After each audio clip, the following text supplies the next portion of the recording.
Ibu pengawas Bina Kecamatan Muslimah Kecamatan Pelombangke Selatan yang saya hormati, Bapak Guru calon penggerak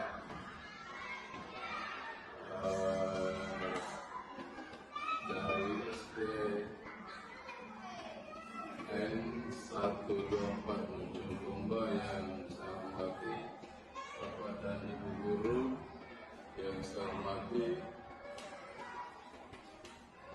puji syukur senantiasa kita panjatkan kepada Allah Subhanahu wa Ta'ala atas limpahan rahmatnya sehingga dapat kita hadir di tempat ini untuk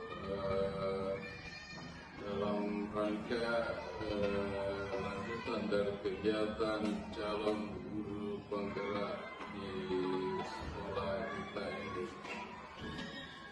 yaitu SD Negeri 124 Ujung Bomba.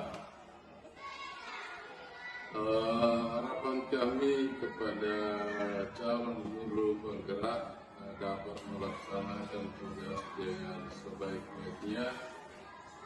Dan di sini terkait dengan tugas guru penggerak, ada 3 hal yang perlu dipahami oleh calon guru penggerak terkait dengan masalah karakter atau perilaku.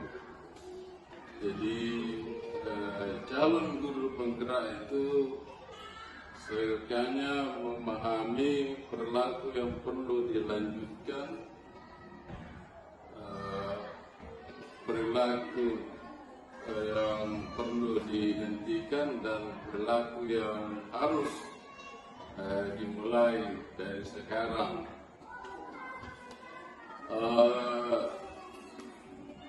Perilaku yang saya mulai dari perilaku yang perlu dihentikan, meskipun secara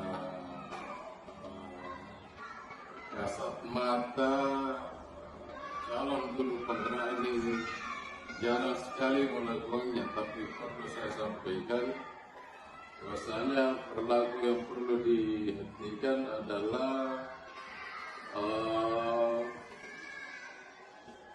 terlambat datang ke sekolah, yang pertama. Kemudian yang kedua,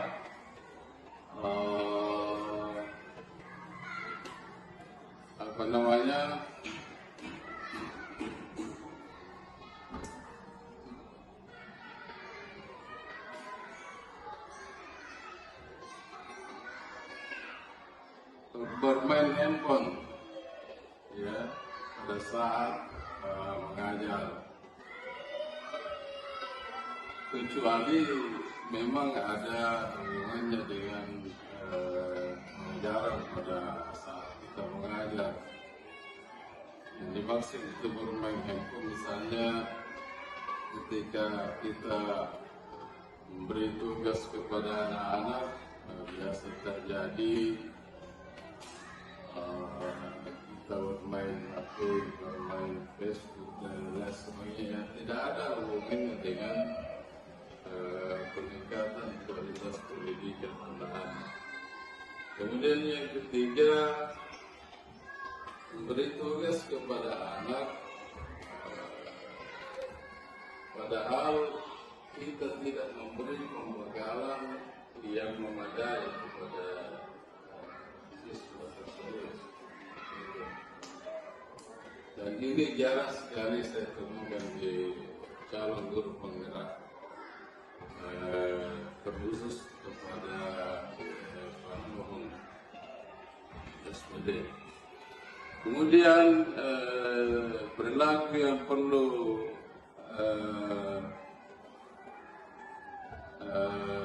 calon guru penggerak lanjutkan adalah kerjasama yang selama ini terjalin di sekolah antara guru penggerak dengan kepala sekolah,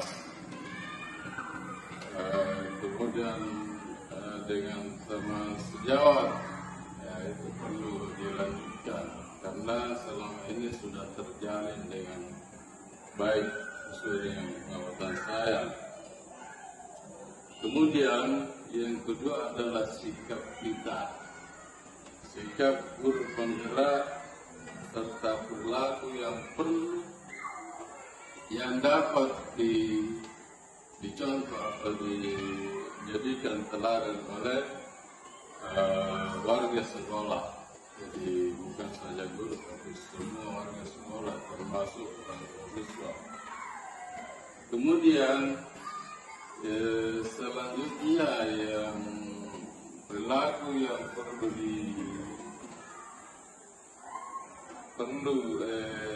CGP atau calon guru penggerak mulai lakukan sekarang adalah mengenal komunitas belajar di sekolah. Nah, kebetulan Pak Nohon ini sebagai calon guru penggerak juga di sekolah kita ini sudah dibuatkan SK bahwa Anda atau Pak Nohon sebagai ketua komunitas belajar di sekolah kita ini. Kemudian yang terakhir, sebagai calon guru penggerak hendaknya dapat memfungsikan diri sebagai motivator atau memotivasi, dalam hal ini memotivasi teman-teman sejawat untuk dapat bergerak, karena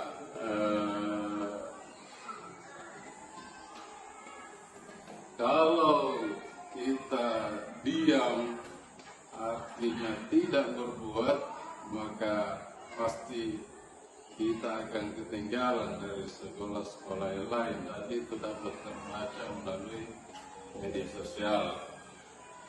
Kemudian dapat juga menjadi pendorong atau pemberi semangat kepada siswa. Saya kira seperti itu.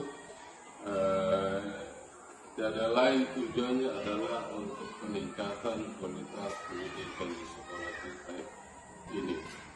Saya kira itu yang dapat saya sampaikan.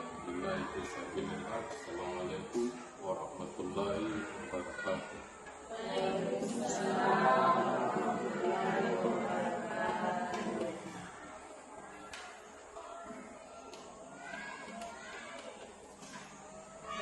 Assalamualaikum warahmatullahi wabarakatuh.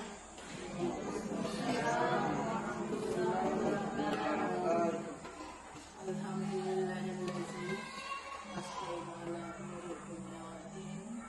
Salatu wassalamu ala asyrafil anbiya'i wal mursalin wa ala alihi wa ashabihi ajma'in.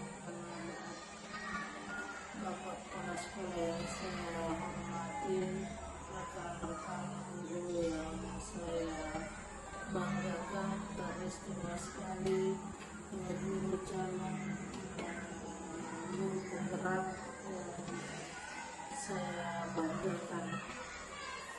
Syukur alhamdulillah kita panjatkan Allah Subhanahu wa Ta'ala karena pada pagi menjelang siang hari ini kita dapat berkumpul di tempat ini dalam rangka mengikuti salah satu kegiatan calon guru penggerak di SD negeri 1, 2, 4 Mencokomba Nogari. Saya negeri 1 dan 4 Mencokomba. Mudah-mudahan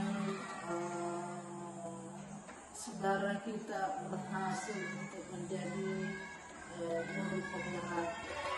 Bapak Bapak Ibu sekalian, tanpa pula kita kirimkan salam dan taslim kepada junjungan Nabi Muhammad Sallallahu Alaihi Wasallam, Nabi yang patut yang kita contohi dan teladani di dalam kehidupan kita sehari-hari. Bapak Ibu sekalian yang sama-sama berbahagia, jika kita berbicara tentang guru penggerak, maka selaku pengawas bina menyampaikan yang pertama bahwa menjadi panutan, menjadi contoh. Dia pelopor pertama di sekolah ini, itu yang pertama. Kemudian yang kedua yang harus dilakukan adalah bagaimana teman-teman ya, guru untuk didisiplinkan, jadi disiplin, cepat datang lambat pulang, jangan lambat datang cepat pulang. Itu yang harus ditiadakan barangkali, apalagi terhadap siswa. Ada yang apalagi materi yang akan disampaikan sebentar adalah bersikap positif ya, berpikir positif ya, disiplin positif. Jadi kalau kita berbicara tentang disiplin positif, maka suatu pendekatan yang harus kita lakukan adalah bagaimana mengaplikasikan kepada anak-anak supaya timbul kesadaran sendiri dari diri anak-anak untuk bisa membiasakan diri tanpa butuh pujian, tapi dia sendiri merasa terpanggil untuk mengaplikasikan dalam kehidupan sehari-harinya. Contoh misalnya cepat bangun pagi, ya, cepat bangun pagi, cepat datang ke sekolah tanpa dapat pujian, insya Allah kalau terbiasa. Maka berbicara tentang disiplin positif maka sangat berkaitan dengan pembiasaan. Jadi tolong calon guru penggerak yang menjadi pelopor utama di sekolah ini untuk mendisiplinkan anak-anak. Ya, karena kenapa? Disiplin itu adalah bagian daripada kunci daripada keberhasilan. Itu yang pertama. Yang kedua, sekolah penggerak harus tetap berorientasi pada sasaran dari implementasi kurikulum merdeka. Apakah itu sasaran dari implementasi kurikulum merdeka? Apakah itu literasi, numerasi, dan karakter? Terkait dengan apa yang disampaikan oleh Bapak Kepala Sekolah tadi tentang karakter, maka sebagai calon guru penggerak harus menekankan karakter positif yang harus dimiliki oleh seorang anak. Ya, saya pikir itu yang bisa saya sampaikan pada kesempatan ini, dan mudah-mudahan salah satu guru kita di SD Negeri 1 4 mencoba bisa berhasil menjadi guru penggerak. Mari saya sarankan kepada teman-teman, mari kita sama-sama mendukung dan memotivasi serta memberikan spirit dan atensi kita kepada salah satu teman kita, mudah-mudahan dia berhasil. Terima kasih, mudah-mudahan apa yang saya sampaikan pada hari ini bermanfaat. Lagi kurangnya mohon dimaafkan. Akhir kalam, Assalamualaikum warahmatullahi wabarakatuh.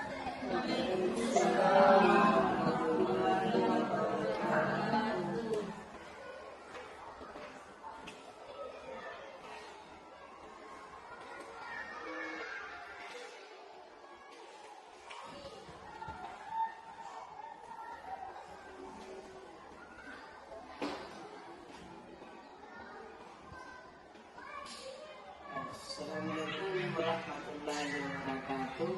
Alhamdulillahirrahmanirrahim. Salatu wassalamu ala asyrafil anbiya wal mursalin wa ala alihi wa ashabihi ajma'in. Amma ba'd. La ilaha illallah wahdahu la syarika lah wa asyhadu anna Muhammadar Rasulullah. Allahumma shalli ala Muhammad wa ala ali Muhammad. Dan terhormat Ibu Pemaustina Muslimah Kecamatan Tombak Selatan, terhormat Bapak Kepala Sekolah SD Negeri 124 Jombang, dan teristimewa rekan-rekan guru yang sempat hadir pada hari ini.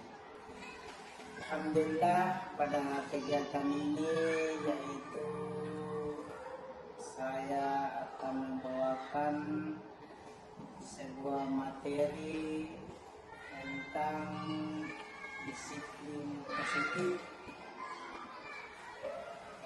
Sebagaimana kita ketahui bersama bahwa dalam suatu sekolah agar tercipta pembelajaran yang efektif, menyenangkan dan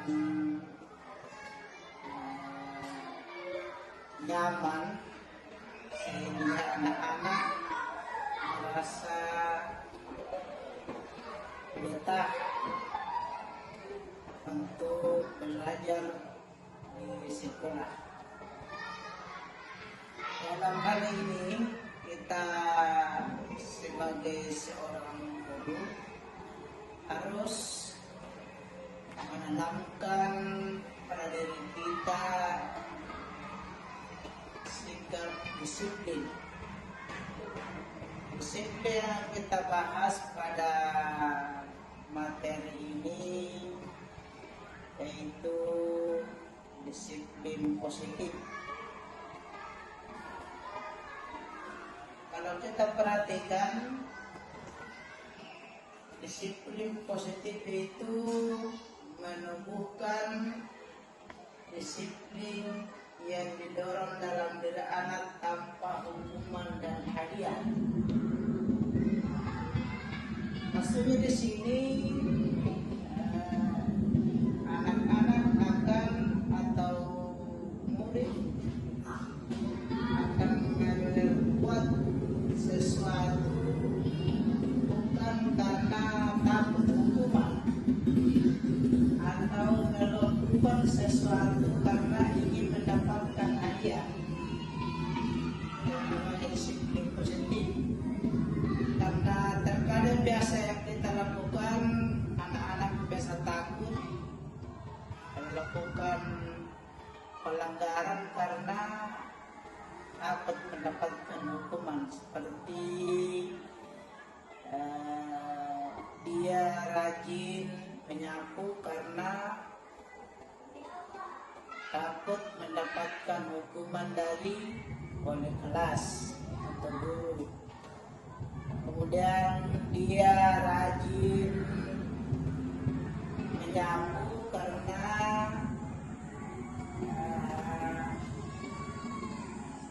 dijanji akan mendapatkan hadiah, apa itu berupa peringkat atau hadiah-hadiah lain. Itu maksudnya di sini, sehingga disiplin positif ini perlu kita tanamkan dalam hati. Jadi perbedaan di sini, kalau kita terapkan disiplin yang biasa saja, misalnya, jadi perbedaan di sini, kalau kita terapkan disiplin yang biasa saja, misalnya disiplin yang selama ini biasa kita terapkan, karena anak-anak melakukan karena takut hukuman, atau anak-anak melakukan karena akan mendapat hadiah. Bedanya di sini disiplin positif, maksudnya di situ anak-anak akan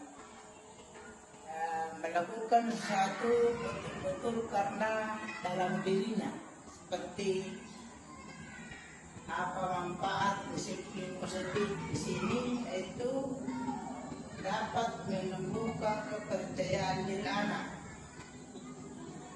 Dia akan percaya kepada dirinya sendiri, apa yang saya lakukan ini akan bermanfaat buat saya sendiri, bukan untuk orang lain. Dan apa yang saya lakukan ini tentunya untuk kebaikan saya sendiri.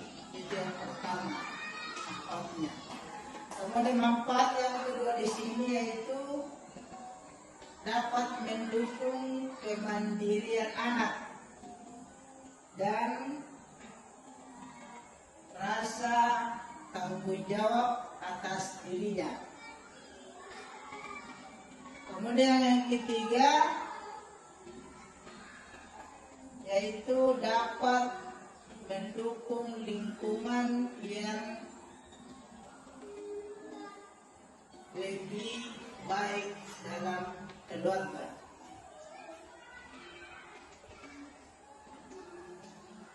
Kemudian selanjutnya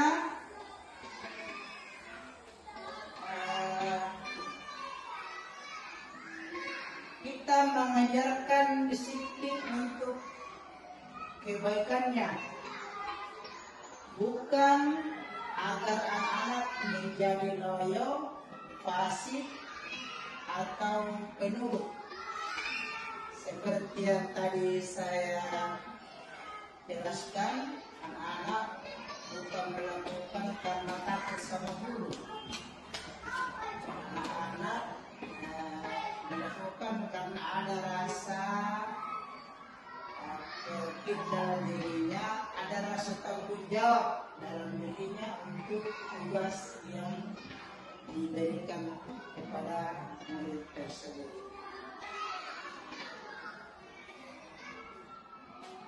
Apa yang perlu kita ketahui sebelum menerapkan disiplin positif? Yang pertama di situ, kenali kekhasan anak. Disiplin untuk anak usia balita berbeda dengan anak yang usianya lebih besar.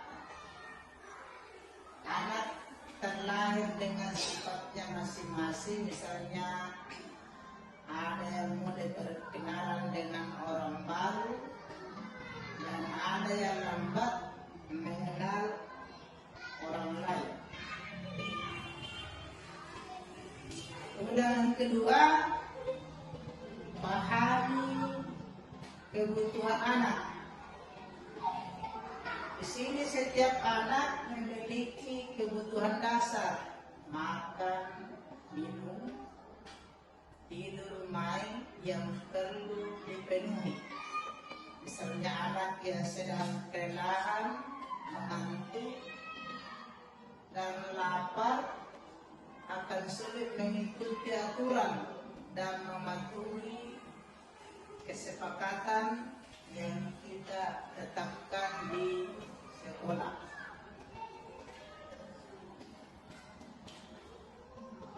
Anak yang terpenuhi kebutuhan dasarnya dapat menjalani rutinitas keseharian dengan baik.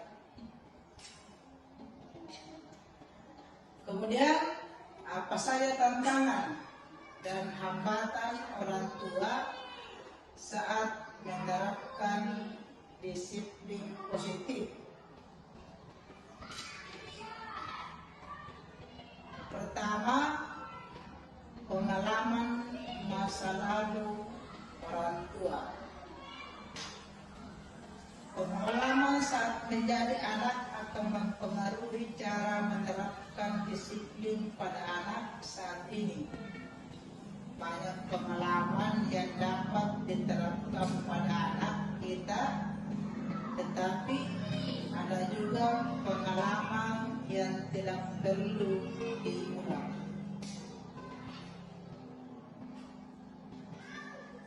Emosi orang tua. Saat menerapkan disiplin, ada berbagai emosi dirasakan oleh orang tua. Hal tersebut sangat wajar dialami, tetapi perlu dikendalikan dengan baik. Disiplin diri anak dimulai orang tua. Saat menerapkan disiplin, ada berbagai emosi dirasakan oleh orang tua. Hal tersebut sangat wajar dialami, tetapi perlu dikendalikan dengan baik. Disiplin diri anak dimulai dari hubungan yang kuat dan rasa percaya yang dalam.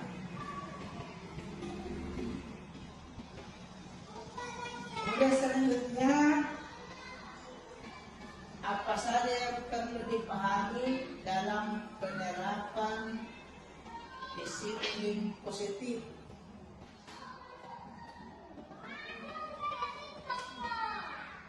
Tiga hal yang perlu dilakukan. Yang pertama, menunjukkan sikap tegas dan konsisten, sekaligus menunjukkan kasih sayang. Yang kedua, memberikan kesempatan kepada anak untuk belajar dari kesalahan. Kemudian yang ketiga, itu melakukan komunikasi yang baik dan menghargai anak. Di sini kemudian kita perlu perhatikan hal-hal yang perlu dilakukan untuk mendapatkan yang namanya disiplin positif. Kemudian selanjutnya, tiga hal penting yang perlu dihindari. Tiga hal penting yang perlu dihindari. Yang pertama itu menunjukkan sikap keras sehingga anak merasa takut dan rendah diri. Untuk menunjukkan sikap lembut sehingga anak menjadi manja. Karena kenapa? Terkadang anak menunjukkan sikap kerasnya karena terlalu dimanja oleh orang tua di rumah, sehingga kebiasaan tersebut biasa dibawa sampai ke sekolah. Kemudian hal yang perlu dihindari bagian kedua, memberikan hukuman kepada anak ketika melakukan kesalahan. Hal ini akan berdampak kepada anak tersebut mental dan keadaan psikologisnya, karena terbiasa dipukul, karena mendapat hukuman, sehingga dia akan melakukan sesuatu setelah mendapat hukuman. Itu yang kedua yang perlu dihindari. Kemudian yang ketiga, menciptakan hubungan yang tidak menyenangkan dalam keluarga. Misalnya memarahi atau menyindir. Hal ini juga biasa dilakukan karena biasa dalam suatu keluarga ada perbuatan yang kurang berkenan atau melanggar aturan di keluarga. Demikian halnya di sekolah. Misalnya jika dia melakukan sesuatu perbuatan yang melanggar atau nakal, maka biasa tanpa sengaja atau kita akan memberikan atau memarahi dan bahkan menyindir anak tersebut. Ini akan berpengaruh pada keadaan atau mental pada murid tersebut.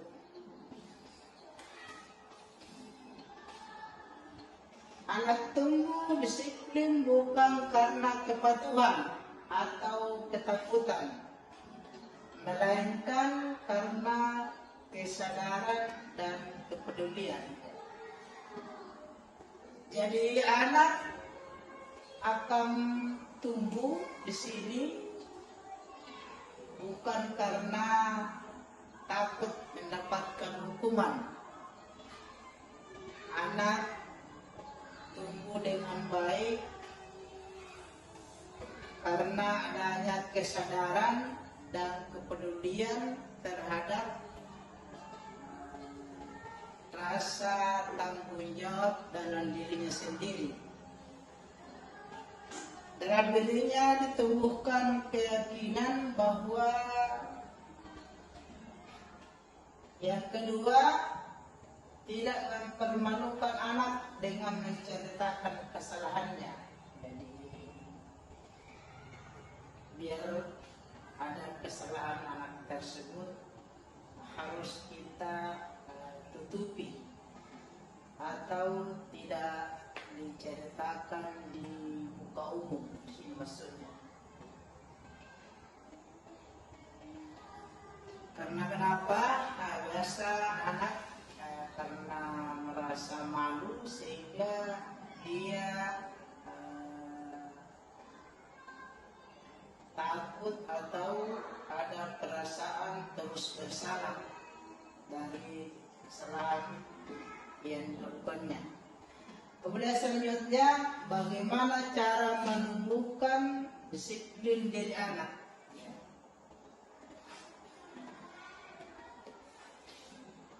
Yang pertama, hindari memberikan iming-iming agar anak mau berperilaku baik.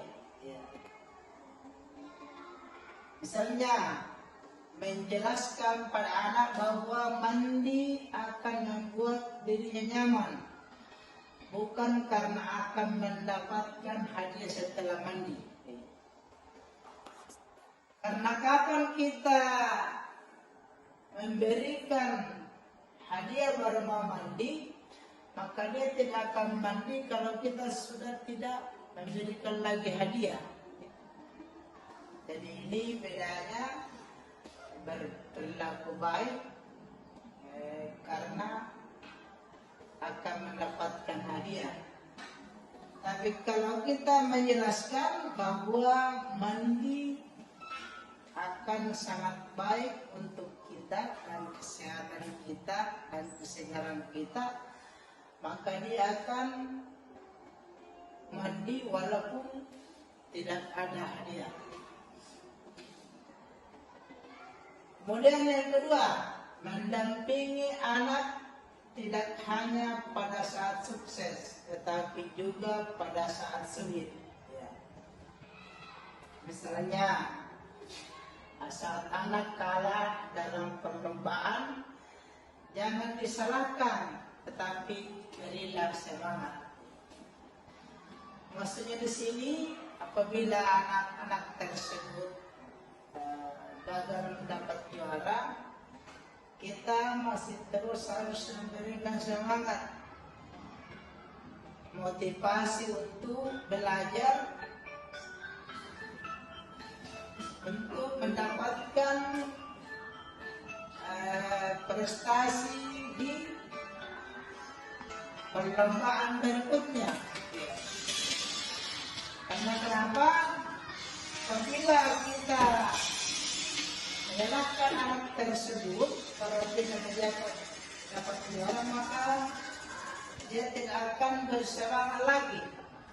Dia tidak akan termotivasi lagi untuk mengikuti perlombaan tersebut.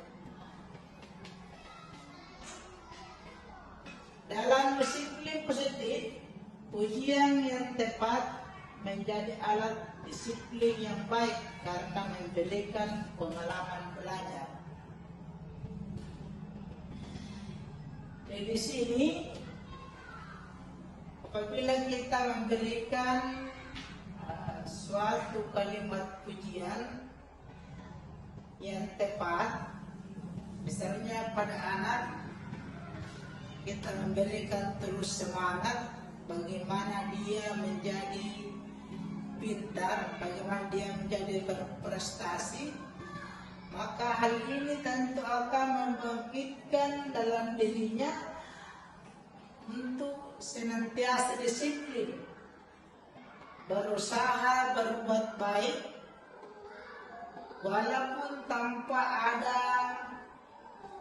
hukuman ataupun walaupun tanpa ada hadiah, baik itu dari orang tua maupun dari guru dan pihak sekolah.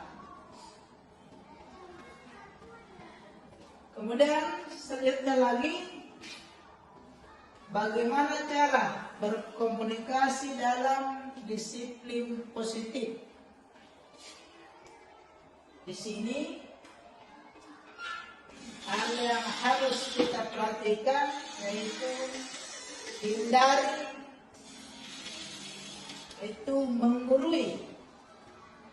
Contoh, makanya jangan malas, lain kali tasnya diperiksa supaya tidak ada barang yang tertinggal. Ini namanya menggurui, bukan memberikan nasihat. Kemudian selanjutnya mencecar, itu menggurui. Contoh, makanya jangan malas, lain kali tasnya diperiksa supaya tidak ada barang yang tertinggal. Ini namanya menggurui, bukan memberikan nasihat. Kemudian selanjutnya mencecar. Contohnya, kenapa baru pulang? Kemana saja? Main terus ya? Sama siapa? Ini namanya mencecar. Ini akan berpengaruh untuk disiplin positif pada anak tersebut. Kemudian memerintah. Contoh, kerjakan PR sekarang, itu namanya memerintah. Tapi apabila kita bisa melakukan pendekatan yang lebih baik untuk menumbuhkan rasa tanggung jawabnya, kalau dia punya PR harus dikerjakan, itu namanya ada rasa tanggung jawab pada dirinya. Anjuran yang harus kita lakukan yaitu menceritakan pengalaman maksudnya pengalaman yang baik. Contoh, ibu dulu juga pernah ketinggalan membawa buku PR, terus dimarahi dulu. Akhirnya ibu sering memeriksa tas sebelum berangkat. Ini namanya menceritakan pengalaman sehingga anak tersebut menjadikan sebuah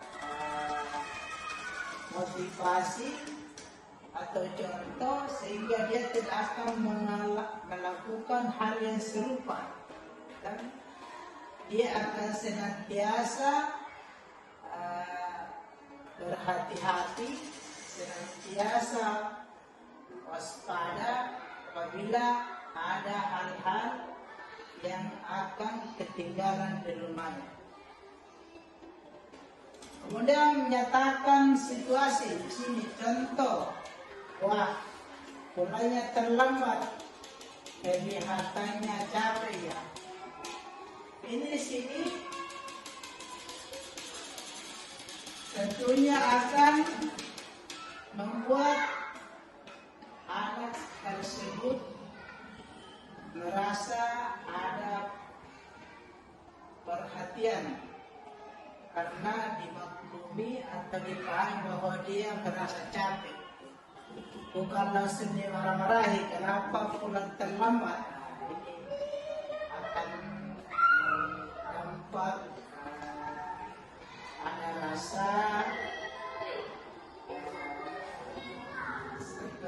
ada rasa bahwa dia senantiasa dimarahi.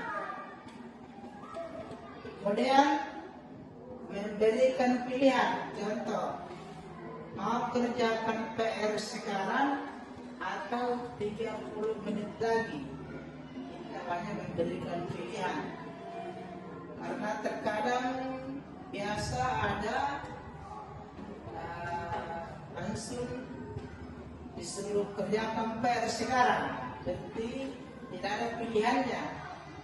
Ini memberikan pilihan supaya anak tersebut bisa memilih waktu yang terbaik untuk memberikan atau melaksanakan itu tugas dan tanggung jawabnya, yaitu mengerjakan PR. Kemudian lanjut, disiplin positif, fokus pada arahan bukan pada koreksi. Dan di sini disiplin positif ini dia berfokus pada arahan atau nasihat yang kita telah sepakati bersama bahwa hal-hal yang kita lakukan yang bersifat positif, yang bersifat baik, maka harus kita betul-betul fokus di situ, harus kita betul-betul perhatikan di situ, sehingga bisa terlaksana apa yang menjadi tujuan daripada pembelajaran yang kita laksanakan. Bukan hanya pada koreksinya, bukan karena ada kesalahan yang pernah kita lakukan dalam melakukan sesuatu. Kemudian selanjutnya, bagaimana cara memberikan pujian dan kritik yang baik. Nah, ini terkadang juga kalau cara penyampaian kita, cara memuji. Yang kedua, tidak mempermalukan anak dengan menceritakan kesalahannya. Jadi, biar ada kesalahan anak tersebut harus kita tutupi atau tidak diceritakan di muka umum, ini maksudnya. Karena kenapa? Biasa anak karena merasa malu sehingga dia takut atau ada perasaan terus bersalah dari kesalahan yang dilakukannya. Kemudian selanjutnya, bagaimana cara menumbuhkan disiplin diri anak.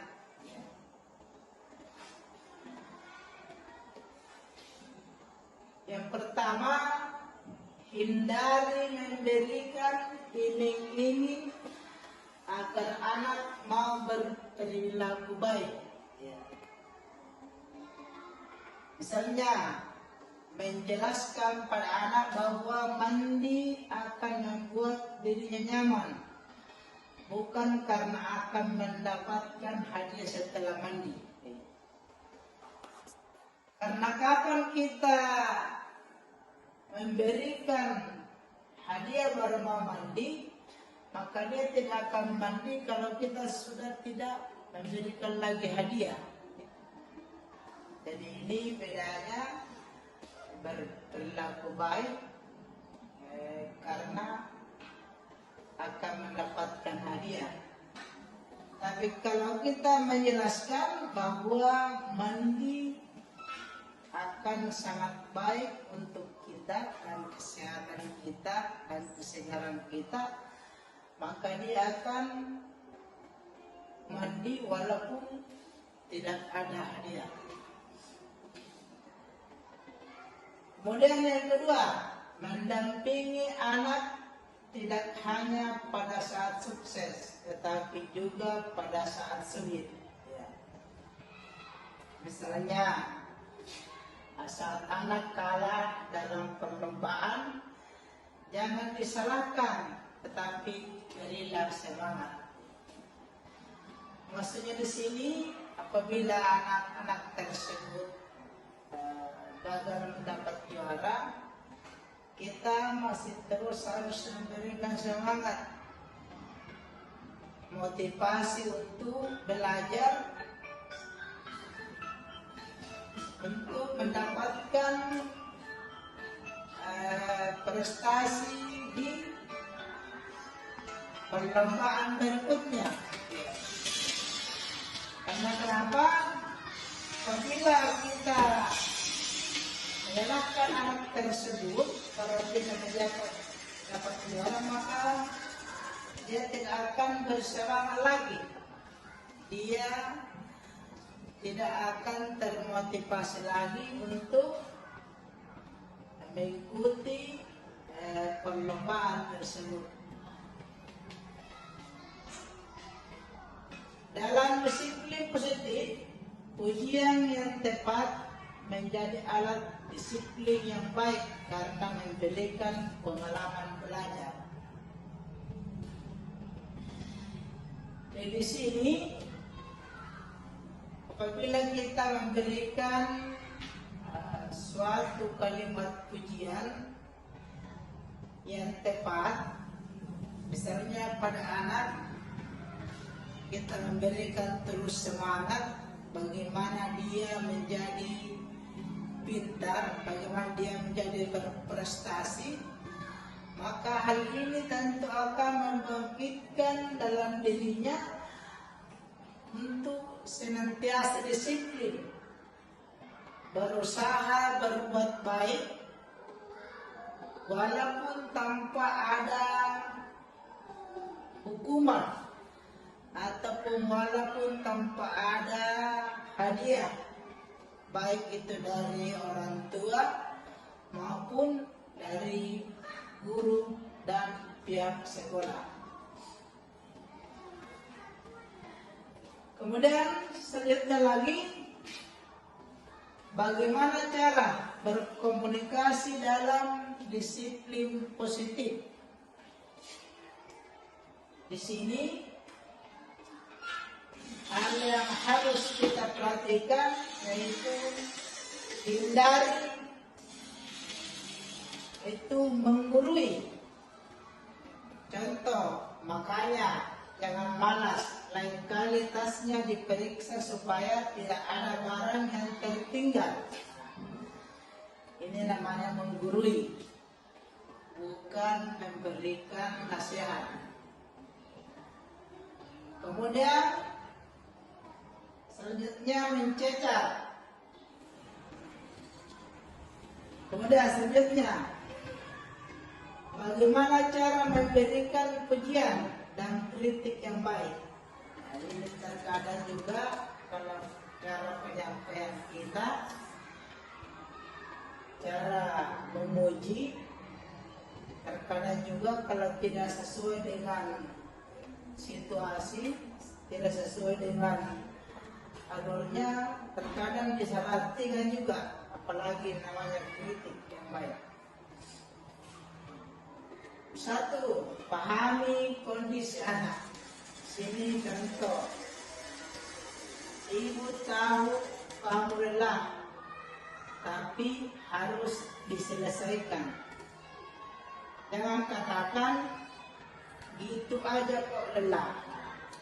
Ini menurunkan mindset anak atau menurunkan semangat anak, karena langsung merasa dimarahi. Tapi kalau kita pakai yang di atas, contohnya ibu tahu kamu lelah, berarti anak-anak merasa oh ibu tahu ini bahwa saya lelah, tapi karena anak tanggung jawab setanggung jawab, maka harus diselesaikan PR-nya. Ini berarti kita ada rasa memahami kondisi anak tersebut, apa yang dialaminya saat ini. Kemudian yang kedua, berikan kritik yang baik. Contohnya di situ, mainanmu berantakan, ayo rapikan. Jangan dikatakan kamu memang pemalas. Nah, ini langsung biasa anak-anak merasa jengkel karena langsung dikatakan pemalas. Nah, tapi kalau yang kita laksanakan seperti di atas, mainanmu berantakan, ayo rapikan. Berarti ada penjelasan dulu bahwa kalau berantakan mainan berarti kurang baik, sehingga disuruh rapikan supaya kelihatan bersih. Itu contohnya di situ, memberikan kritik yang baik. Kemudian yang ketiga, berikan pujian yang tulus dan spontan pada perilaku baik. Nah, di sini contohnya, terima kasih sudah membantu ibu mencuci piring kotor. Jangan katakan tumben mau bantu ibu. Ini ada rasa sama anak bahwa kita selama ini membantu ibu karena ada sesuatu yang kita inginkan. Padahal kita membantu ibu mencuci piring karena memang ada rasa kasih sayang sama ibu. Bagaimana bisa meringankan beban dan pekerjaan ibu kita. Kemudian selanjutnya lagi, hal yang perlu kita perhatikan, bagaimana membuat kesepakatan bersama. Jadi ini kesepakatan bersama merupakan suatu aturan yang telah kita sepakati. Misalnya dalam keluarga, di sekolah, dan di masyarakat. Kalau dalam keluarga memerlukan aturan dan batasan yang jelas tentang apa yang boleh dan tidak boleh dilakukan untuk kepentingan bersama. Di situ ada kesepakatan bersama, diperhatikan akan mendorong anak melakukan kegiatan sehari-hari dengan baik dan teratur, sehingga menjadi modal penting dalam menumbuhkan disiplin positif. Ya, jadi ada aturan yang telah kita kesepakati dalam satu keluarga, berarti kita harus bisa meyakini bahwa aturan yang kita buat tersebut akan membawa kepada kebaikan atau untuk kepentingan dan manfaat yang baik untuk kita sekeluarga. Nomor satu yaitu buat aturan dan kesepakatan bersama yang berlaku untuk semua anggota keluarga. Di sini apa yang kita buat bukan hanya untuk kepentingan perorangan, bukan untuk keperluan kita sendiri, tapi untuk keluarga, ibu, ayah, anak dan adik atau kakak. Kemudian dua aturan yang dibuat singkat, mudah dimengerti dan diingat oleh semua anggota keluarga. Di sini ada kesepakatan bersama. Ada satu, berpamitan ketika keluar dari rumah, mendengarkan orang lain ketika berbicara. Itu termasuk kita sudah mengenal bahwa sikap disiplin itu berusaha melaksanakan sesuatu harus sesuai dengan aturan yang berlaku. Jadi biasanya di sekolah kita membuat yang namanya aturan sekolah. Dan ada lagi namanya keyakinan sekolah. Ada aturan kelas, ada keyakinan kelas. Contoh yang biasa kita laksanakan di sekolah, misalnya dilarang membuang sampah. Ini namanya aturan atau tata tertib. Kalau kita alihkan ke keyakinan, kita harus jaga kebersihan. Berarti tidak ada lagi kata istilahnya dilarang, atau ada istilahnya melarang anak. Apa bedanya di sini aturan dengan keyakinan? Kalau aturan itu apabila sudah tidak ada lagi yang namanya guru atau tidak ada lagi yang memerintah, maka biasa anak-anak tidak melakukan hal tersebut. Tapi kalau ada yang namanya keyakinan kelas, keyakinan sekolah, ditemukan dalam dirinya bahwa membersihkan itu baik, bahwa senantiasa membantu teman dalam membersihkan itu bermanfaat bagi kita semua. Maka biar tidak ada komando, biar tidak ada perintah dari guru, dia akan melaksanakan sendiri. Nah, ini hal seperti ini yang harus kita berusaha laksanakan. Kita harus laksanakan di sekolah karena selama ini yang biasa kita terapkan yang namanya ada istilah hukuman. Jadi untuk lebih baiknya lagi perlu kita laksanakan yang namanya konsekuensi. Jadi perlu dibedakan antara hukuman dengan konsekuensi. Hukuman itu biasanya bersifat fisik, terhadap anak. Dan ini akan membuat peserta didik akan mentalnya karena terbiasa nanti ada hukuman baru melaksanakan sesuatu, jadi seterusnya begitu. Kalau dia melaksanakan suatu pekerjaan, nanti kalau ada yang mengawasi. Tapi kalau kita sudah menumbuhkan ada rasa keyakinan pada anak tersebut bahwa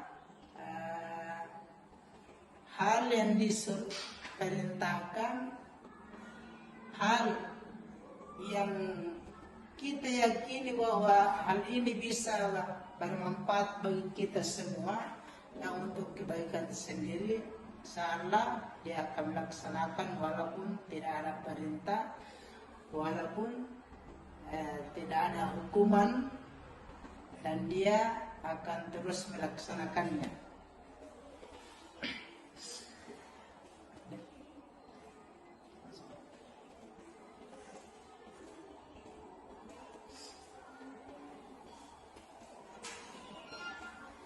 Ya, jadi kemudian kembali lagi terakhir bahwa kita di sini sebagai seorang pendidik harus melaksanakan aturan-aturan yang telah kita sepakati dalam sekolah. Jadi terutama di sini ada teori disiplin positif. Yang ini berarti bahwa disiplin ini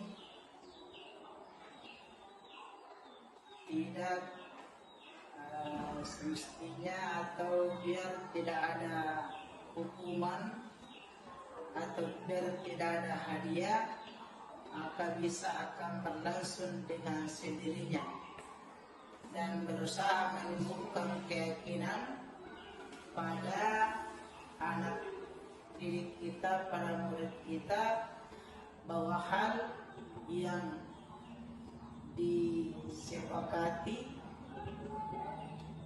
dalam suatu kelas, dalam suatu sekolah, itu akan bermanfaat buat kita semua dan untuk kebaikan kita semua.